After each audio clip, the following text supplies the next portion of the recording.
കർണാടകയിൽ നേതൃമാറ്റം. മുഖ്യമന്ത്രി സിദ്ധരാമയ്യ രാജിവെച്ചു. ലോക്ഭവനിലെത്തി ഗവർണർക്ക് മുൻപാകെയാണ് രാജിക്കത്ത് സമർപ്പിച്ചത്. അടുത്ത മുഖ്യമന്ത്രിക്കായി താൻ വഴിയൊരുങ്ങുന്നുവെന്ന് സിദ്ധരാമയ്യ വ്യക്തമാക്കി. ഭരണഘടനയാണ് തന്റെ മതമെന്നും കർണാടകയിൽ തങ്ങൾക്ക് മികച്ച പിന്തുണ ലഭിച്ചതായും അദ്ദേഹം കൂട്ടിച്ചേർത്തു.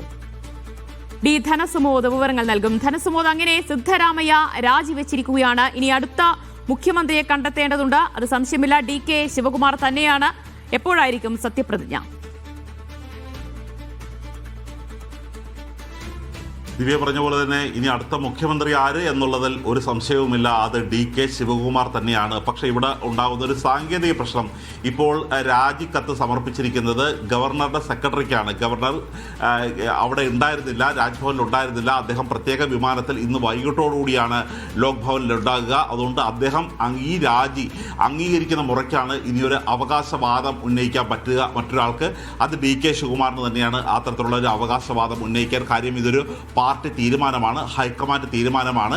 അങ്ങനെ DK ശിവകുമാർ അവകാശവാദം ഉന്നയിക്കുകയും അദ്ദേഹത്തിനെ സത്യപ്രതിജ്ഞയ്ക്ക് വേണ്ടി ക്ഷണിക്കുകയും ചെയ്യും. സത്യപ്രതിജ്ഞ ബംഗളൂരിൽ വലിയ ആഘോഷമായി തന്നെ നടത്താൻ വേണ്ടിയാണ് കോൺഗ്രസ് പ്ലാൻ ചെയ്തിരിക്കുന്നത്.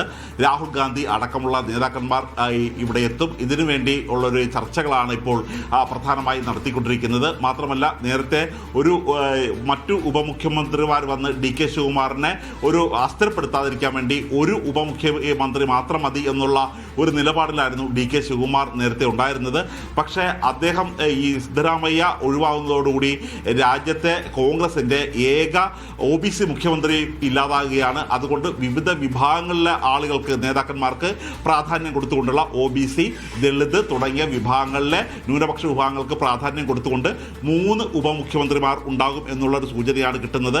മാത്രമല്ല, സിദ്ധരാമയ്യയുടെ മകനെയും ഈ ക്യാബിനറ്റ് ബെർത്ത് അദ്ദേഹത്തിന് ഉറപ്പാക്കിയതിനു ശേഷമാണ് ഈ സിദ്ധരാമയ്യ രാജിവെച്ചത് എന്നുള്ള വിവരം കൂടി ലഭിക്കുന്നുണ്ട്. സിദ്ധരാമയ്യ വാർത്താ സമ്മേളനം നടത്തി പറഞ്ഞത് അദ്ദേഹത്തിന് കേന്ദ്ര നേതൃത്വം രാജ്യസഭാ സീറ്റ് വാഗ്ദാനം ചെയ്തിട്ടുണ്ട്. പക്ഷേ അദ്ദേഹത്തിന് ദേശീയ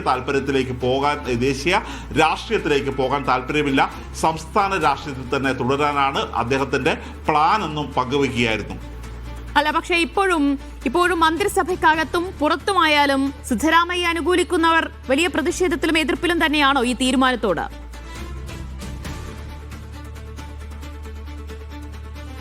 സിദ്ധരാമയ്യ ഈ അവസാനത്തെ വാർത്താ സമ്മേളനത്തിന് മുമ്പായി നടത്തിയ മന്ത്രിസഭാ യോഗത്തിലും വളരെ വികാരപരമായിട്ട് തന്നെയാണ് അദ്ദേഹം സംസാരിച്ചത്.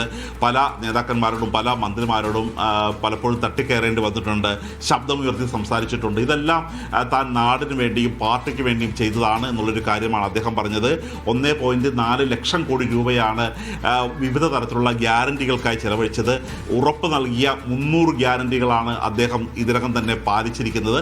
അദ്ദേഹം അവിടെ ധനമന്ത്രി കൂടിയായിരുന്നു, ധനമന്ത്രിയായി ചുമതലയുള്ള മുഖ്യമന്ത്രി കൂടിയായിരുന്നു.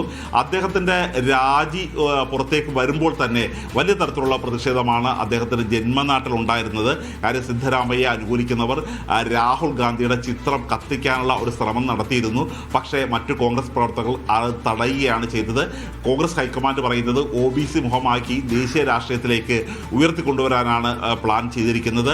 മാത്രമല്ല, ഇവിടെ 2.5 വർഷം വീതം ആദ്യത്തെ 2.5 വർഷം സിദ്ധരാമയ്യക്കും രണ്ടാമത്തെ ടേം ഇതിനകം തന്നെ DK ശിവകുമാറിന് നൽകാം എന്നാണ് പറഞ്ഞിരുന്നത്. പക്ഷേ 2.5 വർഷമായിട്ടും അദ്ദേഹം സ്ഥാനം ഒഴിഞ്ഞിരുന്നില്ല. ഇപ്പോൾ തന്നെ 3 വർഷമായിരിക്കുകയാണ്.